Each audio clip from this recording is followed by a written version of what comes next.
vamos juntos. Tema de hoje: nada me faltará. Salmo 23, eu convido você a ler comigo. O texto estará nas telas. Aliás, eu vou fazer uma leitura responsiva deste salmo, ou seja, eu vou ler os de número ímpar e vocês leem o de número par, ok? Vamos ler todos juntos. O Senhor é meu pastor e nada me faltará.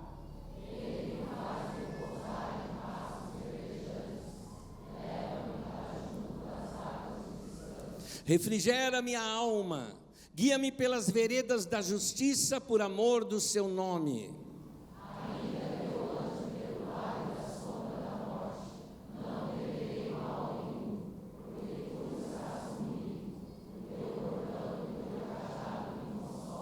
Preparas-me uma mesa na presença dos meus adversários. Unge a minha cabeça com óleo e o meu cálice transborda. Bondade e misericórdia certamente me seguirão todos os dias da minha vida. E habitarei na casa do Senhor para todo sempre. Amém. Amém. Palavra de Deus. Graças a Deus por sua palavra. Muitos de vocês sabem de cor esse texto, e esse texto traz a revelação que Davi tinha do Senhor. No Salmo 23, já no versículo 1, ele fala: o Senhor é meu pastor, e aí entra o nosso tema de hoje: nada me faltará. Uma das coisas maravilhosas sobre Deus é que Deus, ele desce no meu nível de entendimento e no seu nível de entendimento para ele se revelar. Ele se revela a todo aquele que estiver de coração aberto. Ele desce no nível que a gente possa compreendê-lo. Você não precisa ter frequentado a igreja por tantos anos para você conhecer a Deus. Você não precisa ter feito estudos bíblicos, ou quem sabe você fez uma faculdade de teologia. Não é isso que revela Deus para nós. Deus se revela para quem Ele quer, e Ele quer se revelar a todas as pessoas, e decidiu se revelar para todos aqueles que têm um coração aberto para Ele. Ele pode usar coisas do seu dia a dia, para que você venha compreender as coisas que você não compreende.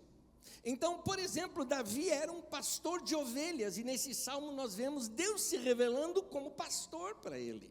Então Davi conseguiu compreender uma faceta de Deus.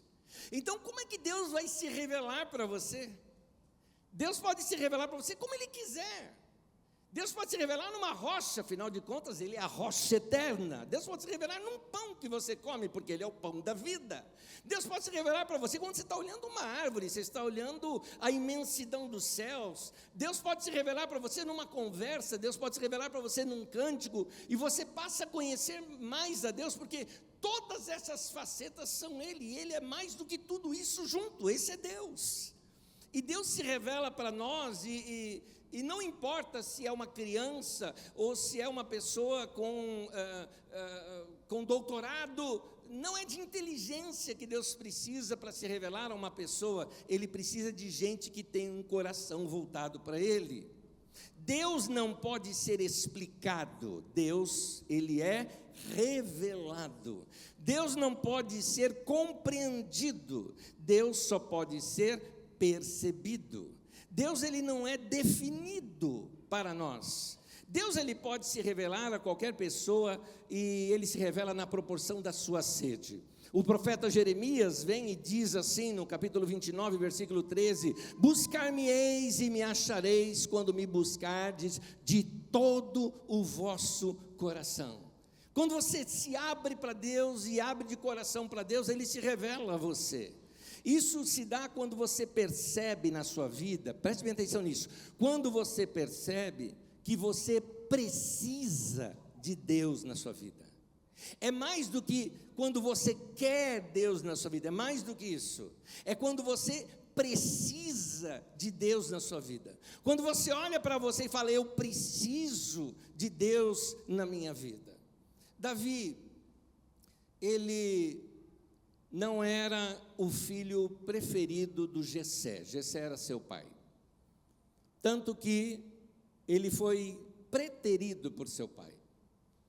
quando o profeta vai até a casa dele, o profeta Samuel, e fala para Jessé, para reunir todos os seus filhos. Ninguém sabia o que o profeta ia fazer, mas o profeta sabia. Ele ia ungir um dos filhos de Jessé como rei, e o Jessé mandou todos os filhos virem e passar diante do profeta, menos o Davi. O Davizinho ficou lá no campo, cuidando de ovelha, e ele era o 8º filho. Se você vem de uma família grande aqui, aliás, quantos de vocês aqui já participaram de uma família, ou participam de uma família, no qual tem mais de 8 filhos? Vamos lá, tem alguém aqui? Gente, bastante, Deus, bastante gente. Você deve saber o que é isso aqui que Davi passou, não é? Eu fico imaginando, minha mãe tinha 3 e ainda assim confundia os nomes. Meu nome é tão estranho e do meu irmão é tão corretinho, Walter, meu irmão. Então ela ia me chamar de Valnésio. Meu Deus do céu, né? Eu falo, por que põe um nome tão estranho assim para depois não lembrar, não é? Agora imagina quem tem 8 filhos, meu Deus do céu, deve fazer uma bagunça. Mas Davi, além do mais, ser pastor de ovelha era o emprego mais barato que tinha, era o emprego que ninguém queria, e no caso dele trabalhava de graça, porque era para o pai. Então os filhos tiveram tempo de se trocar e quase que desfilar diante do profeta, mas o Davizinho não, até que o profeta diz: você não tem mais nenhum filho? E aí ele lembrou que tinha o Davi, mandou chamar o Davizinho, e lá vem o Davi, sai do meio das ovelhas. Como que você imagina? A Bíblia diz acerca dele, é possível que ele tinha cabelos ruivos, encaracolados, é possível isso? E então, imagina Davi, como é que veio? Veio com um capim no meio da cabeça, né? Veio cheirando esterco. Davi devia ter cheirinho, entendeu? Ali, porque estava suado, e quando ele aparece diante do profeta, Deus diz para o profeta: este é ele. É interessante isso. Davi, ele tinha uma grandeza dentro de si, mas o ambiente que ele vivia era um ambiente de mediocridade. O seu pai deixou ele de lado em outras ocasiões, como por exemplo, quando você conhece aquela história que Golias estava desafiando os exércitos de Israel, os irmãos de Davi estavam lá, Davi não estava. O pai mandou Davi lá para levar recado, para pegar notícia de como estavam os irmãos e levar lá alguns presentinhos para os chefes dos irmãos dele e dar ali uma comida para os irmãos. Foi isso que era, para isso que o pai achava que o Davi servia. Quem diria que um pastorzinho de ovelha do campo do interior lá da nação seria o homem ideal para ser o maior rei que Israel já teve em toda a sua história, um dos homens mais marcantes em toda a Escritura Sagrada. Querido, o que fazer quando você tem uma sensação lá dentro de você, no seu espírito, de que a sua vida era para ser maior do que a vida que você está vivendo? Você se sente que você está preso, que você está limitado pelo que acontece ao teu redor. Aqui eu não sou muito de falar de diabo, dessas coisas, mas eu não ignoro os seus ardis. A Bíblia fala que eu não devo ignorar os seus ardis. Ardis é artimanhas ou estratégias, e uma delas que eu sei é atacar algo logo cedo. Eu te explico isso. Se você planta uma árvorezinha aqui, enquanto ela é pequena, eu posso com uma mão aqui pegar e arrancá-la, mas se eu deixar essa árvore crescer, com uma mão eu não vou conseguir arrancá-la nunca. Nessa estratégia, muitas vezes o diabo tentou atacar você logo cedo, e eu estou me referindo à sua infância. Talvez alguns de vocês que trazem traumas de infância ou situações que venham a se tornar um bloqueio para você no futuro. E você que está nessa situação, e que talvez trouxe alguma coisa aí, alguma limitação na sua vida. Eu me refiro àquelas que às vezes os seus pais chegam para você e talvez até não na maldade, mas inspirados pelo maligno, não tem outra palavra, dizendo: você é burro, você é incapaz, você só faz coisa errada. Não deixa fulano segurar não, que ele derruba tudo, é desastrado. Cuidado com ela, viu? Essa daí, você dá uma coisa na mão dela, ela esquece.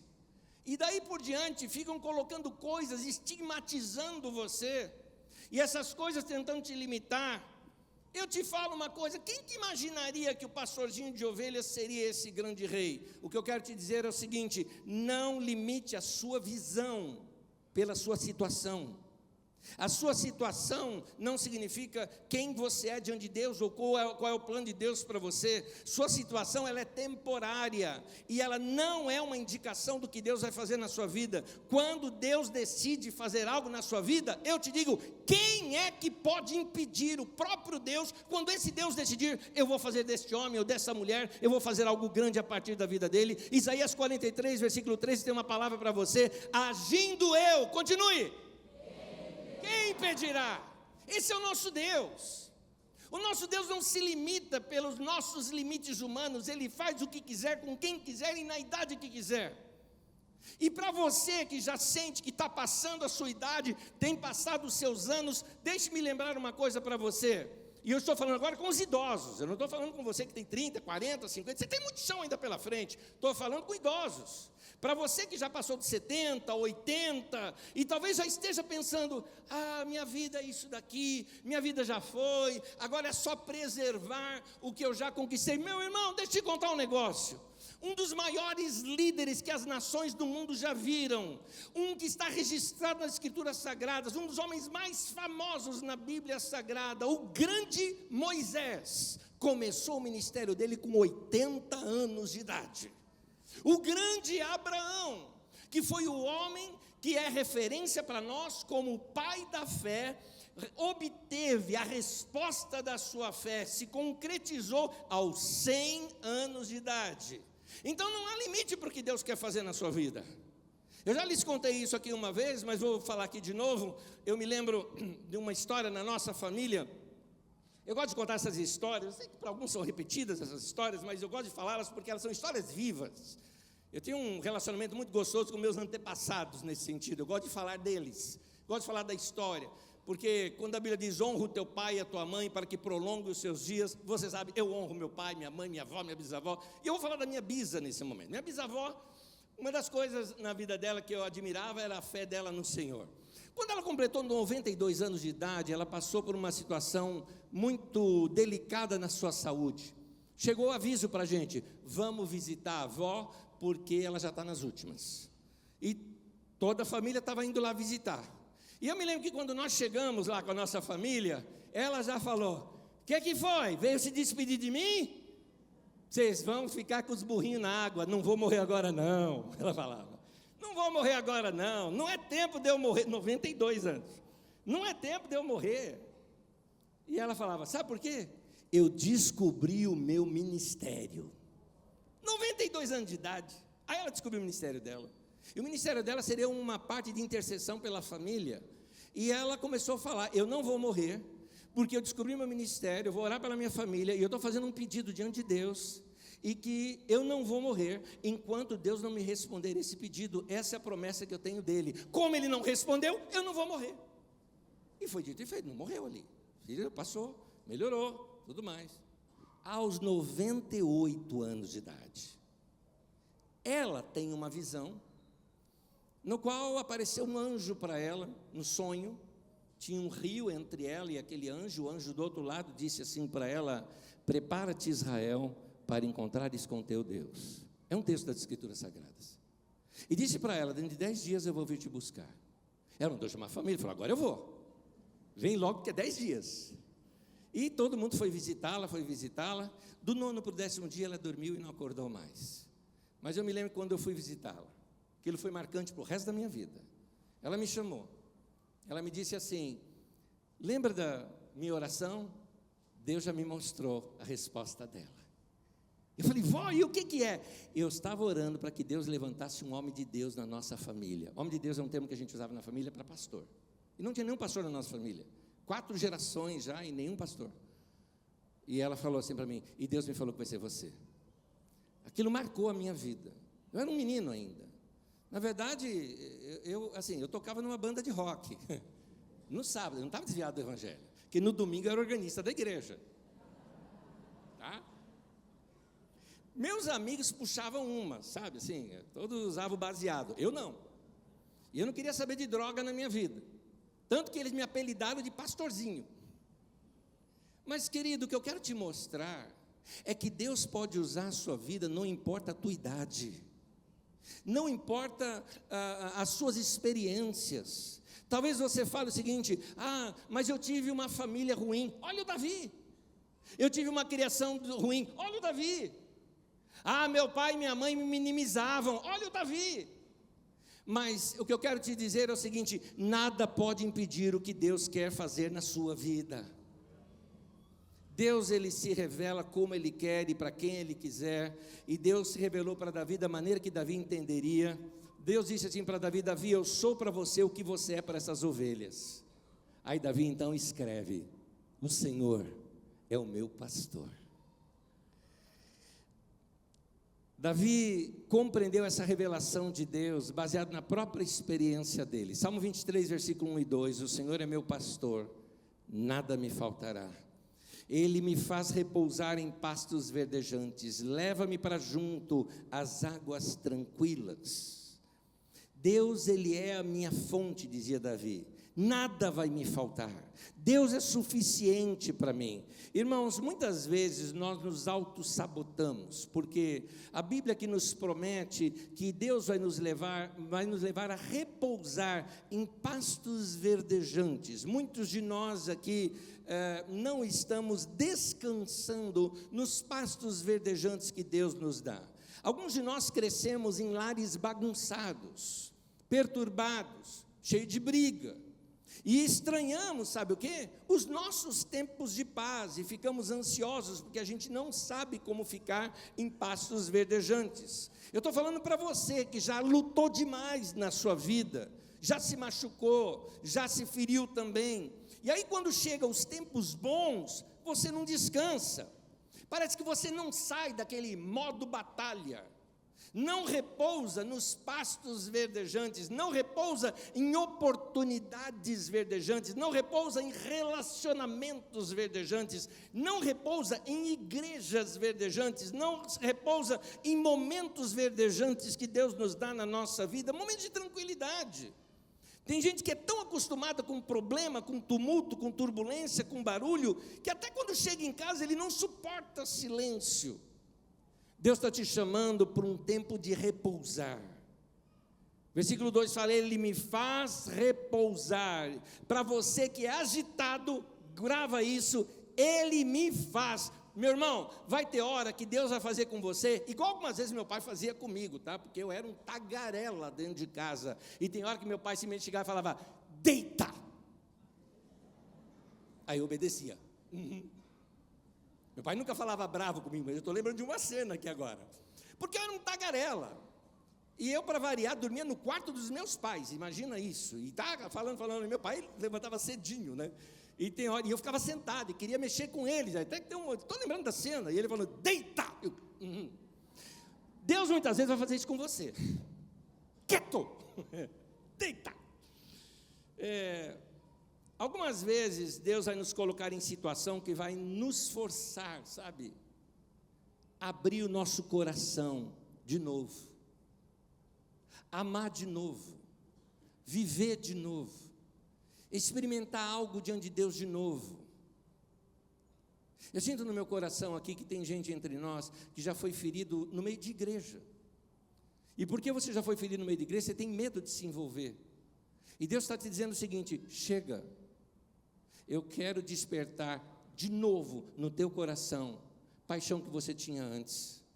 Por isso que o texto fala que Ele restaura a nossa alma. Ele traz de novo a vivacidade para a nossa alma. Meu irmão e minha irmã, deixa eu dar uma palavra para você, para de fingir. Para de fingir que você está bem quando você não está. Para de ficar implorando likes na internet só para você se sentir importante.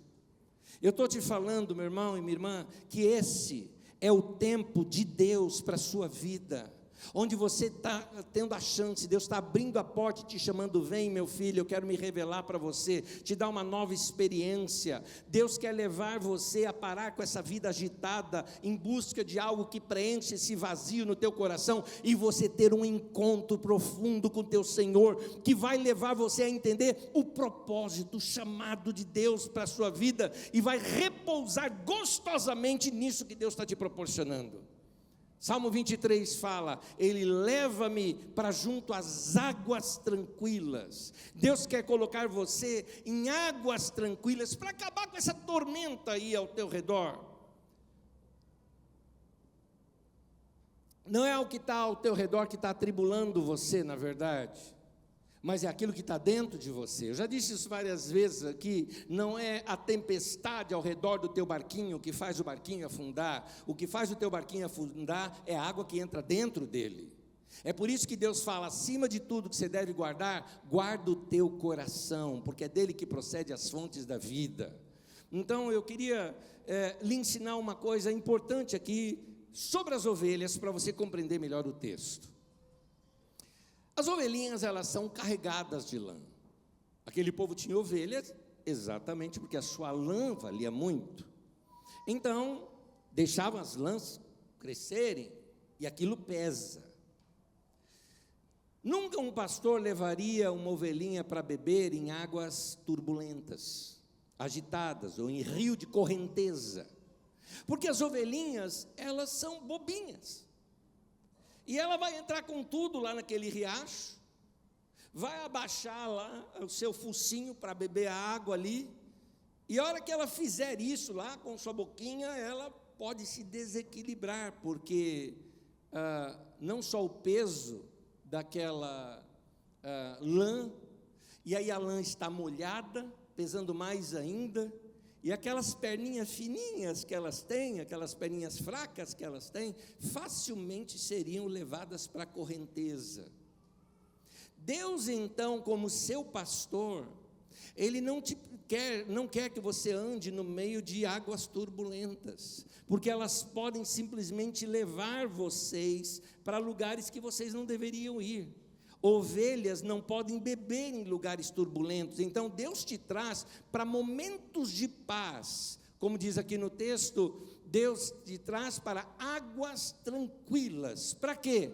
Para reabastecer a tua alma, porque você não consegue saciar a tua sede em águas turbulentas.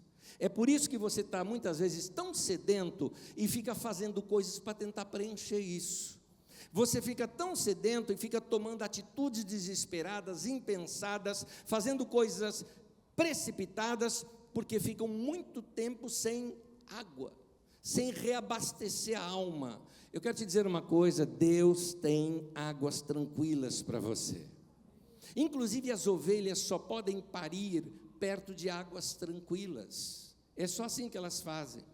Porque elas geram algo quando elas estão perto de águas tranquilas. Quando você olha na Bíblia Sagrada, naquele texto que é cheio de lições ali, como Adão, lá no Éden, por exemplo, sendo colocado naquele lugar tranquilo, note como a mente de Adão ali, ela é impulsionada naquele momento. Diz que ele dá nome a todos os animais, ele cataloga todos os animais. Isso sem um iPad na mão. Ele não precisava disso. Por quê?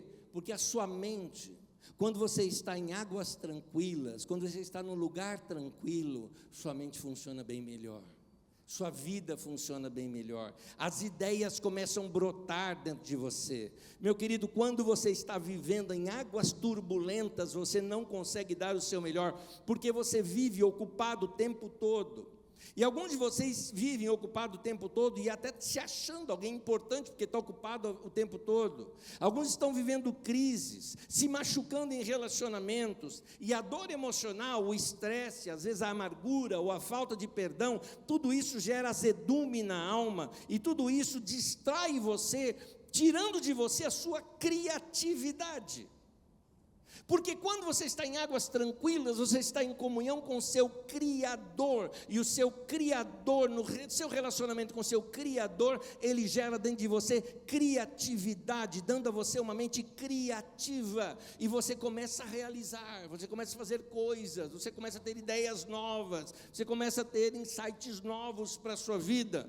Quando você está em águas turbulentas, você não consegue despertar aqueles sonhos que Deus colocou dentro de você, você não libera todo aquele potencial de crescimento que você tem, porque sua mente está desgastada, resolvendo tantos e tantos problemas. No livro de 3 João, na terceira carta de João, no versículo 2, diz assim: amado, eu peço a Deus que tudo corra bem com você, e que esteja com boa saúde, assim como vai bem a sua alma. Você nota que uma alma boa, uma alma que vai bem, faz com que tudo corra bem com você, e que você tenha boa saúde. Agora, você não pode ter um tornado dentro do teu coração, sem ter uma hipertensão no seu corpo. Você só vai conseguir liberar algo bom, se você tiver algo bom dentro de você. Você só vai conseguir liberar paz, se você tem paz dentro de você. Uma pessoa que está dividida dentro de si, ela causa conflito, divisão e briga por onde quer que ela ande. Então ela precisa de águas tranquilas. Quando você carrega ressentimento, quando você carrega falta de perdão, isso fica corroendo a sua criatividade, isso fica exaurindo as suas energias, gastando as suas energias, tirando de você seu bem-estar, a sua paz, porque você vai gastar toda a sua energia alimentando aqueles pensamentos de raiva, aquela falta de perdão, tentando relembrar aquelas cenas que te marcaram. Aquilo é interessante que a gente, sempre quando a gente está com a falta de perdão, nós estamos presos no passado. Deixa eu abrir um parêntese aqui. Tem muita gente que acha que perdoar é um bem que você faz para o outro. Meu irmão, não. Acorda. Perdoar é um bem que você faz para você. Para você. Ficar com falta de perdão para alguém, achando que está fazendo mal para aquela pessoa, é beber veneno e esperar que o outro morra. O que está fazendo a falta de perdão é corroendo você. E todo mundo que está com falta de perdão, ou está com uma mágoa do passado, ou está com uma ira do passado, aquilo fica remoendo na tua mente e te joga sempre para o passado, te joga sempre para trás, põe uma âncora na sua vida e te prende lá no passado. Você fica preso no passado, você fica preso sobre algo que aconteceu, que é passado, e o que Deus quer fazer com você é algo que está no futuro, que vai acontecer, e aí você fica limitado, porque o tempo todo você está voltando para trás, e aí você não tem mais energia para o que vai acontecer, porque você gastou muito combustível, suas forças, suas energias, com o que aconteceu lá no passado. Por isso que você fica voltando lá o tempo todo. Mas hoje, porque isso é uma decisão. Decisão é causar uma cisão. Você precisa hoje tomar a seguinte decisão. Hoje, agora, à noite, nesse dia, eu estou tomando a decisão de quebrar esse ciclo na minha vida. Eu vou quebrar essa corrente que me prende a essa âncora na minha vida, vou liberar esse passado, vou perdoar quem me fez mal, vou simplesmente virar página. Não dá para mudar mais o passado, mas eu posso fazer alguma coisa no meu presente que vai me liberar para ter um futuro brilhante com meu Deus. É isso que eu estou te chamando para você fazer. Para de dizer que você está velho demais, querido. Você está velho demais, sim, para ficar voltando naquelas coisas que já foram. Disso você está velho demais. Não importa quando você pode ter 20 anos de idade. Eu estou te falando, você está velho já, para ficar voltando lá e lembrando coisas que te marcaram lá atrás. Deixa isso para lá, vira essa página, solta isso da tua vida. corta essa corrente, essa âncora do teu passado, porque o que Deus vai fazer com você está lá no futuro. Então você tem que se liberar desse passado que te prende aí na tua vida, amém? Última coisa que eu vou te falar, mas vou te pedir para você ficar em pé comigo. No Salmo 23, no versículo 5, diz assim, não se distrai não, porque esse ponto é bem importante, eu deixei o melhor para o final. Salmo 23, versículo 5: unges a minha cabeça com óleo, e o meu cálice transborda. Eu vi a narrativa de um irmão que conversou com um pastor de ovelhas sobre esse tema. E aquele pastor de ovelhas estava explicando para ele algo. Ele explicou o seguinte, que as ovelhinhas são bobinhas. E elas, quando vão lá comer, são curiosas.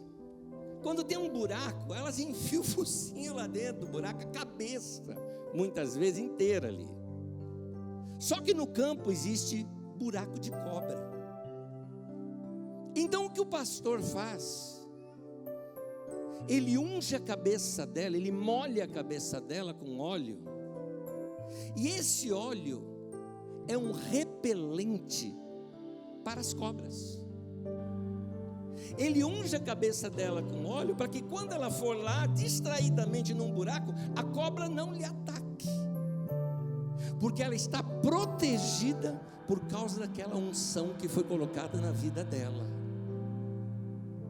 Eu não sei se você entendeu, mas hoje aqui Deus quer ungir a tua cabeça com óleo, de modo que, olha, pode ser a maior obra de feitiçaria que fizeram contra a tua vida, mal olhado, pegaram o teu nome, botaram na boca de um sapo, costurou, jogou lá no cemitério da Cachoeirinha, pegou uma rosa, botou no teu portão, sabe, botou um frango lá, assado não, é cru, né, com vela lá no teu portão. Meu irmão, pode fazer o que for, porque se você tem a unção de Deus na tua vida, você tem uma proteção contra essas cobras todas. Praga alguma vai te acontecer, mal nenhum vai te suceder. O Senhor vai proteger a tua vida.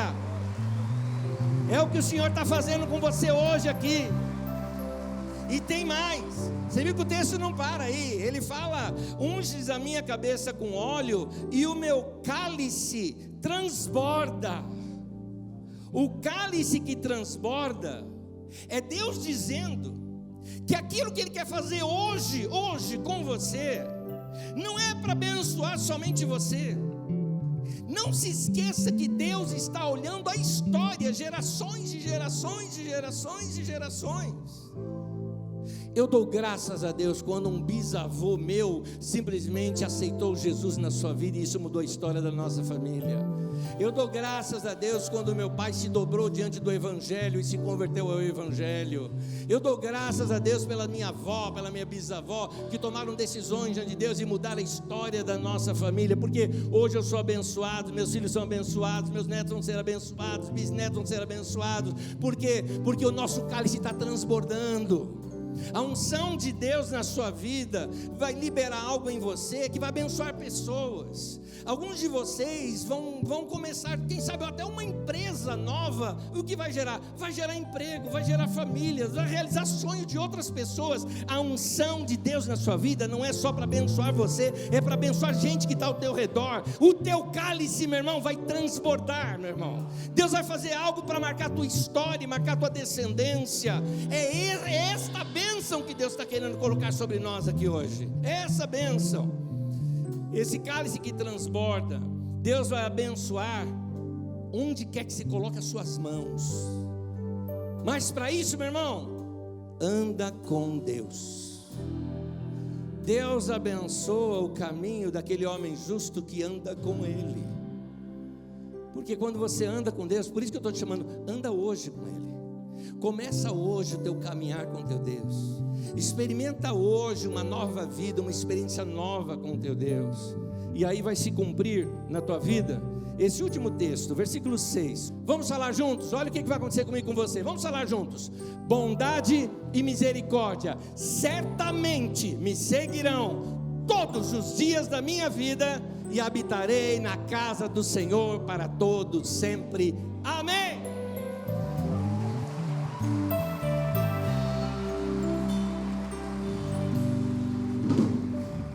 A casa de de Deus é esse lugar onde você está agora. Não esse lugar físico, esse lugar aqui, ó, de comunhão com irmãos e irmãs. Como diz a letra de uma outra canção, eu não sei o que seria da minha vida sem irmãos e irmãs. Você precisa dessa comunhão. Então, Deus vai cuidar de você através dos seus irmãos, das suas irmãs também.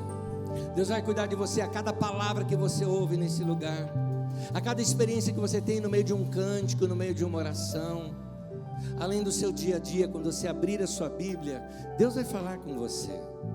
Leia a Bíblia todos os dias, ore ao Senhor todos os dias, vai ter comunhão com Deus.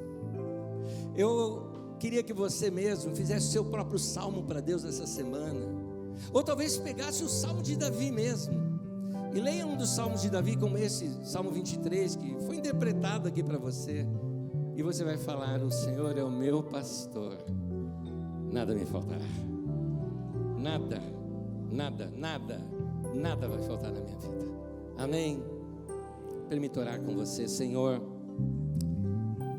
eu sei que o Senhor cuida da nossa vida. Cada irmão, cada irmã que entrou aqui hoje, talvez com uma preocupação com a saúde, ou preocupação com o dinheiro, ou preocupação com a família, ou preocupações de amanhã no trabalho, ou amanhã sem trabalho.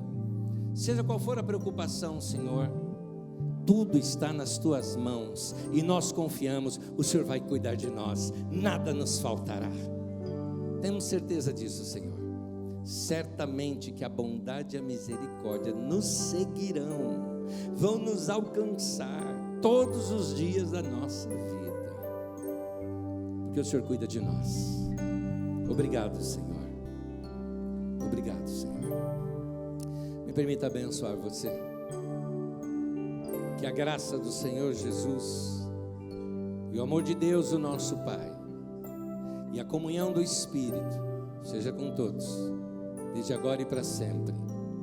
Amém. Amém. Semana abençoada para você.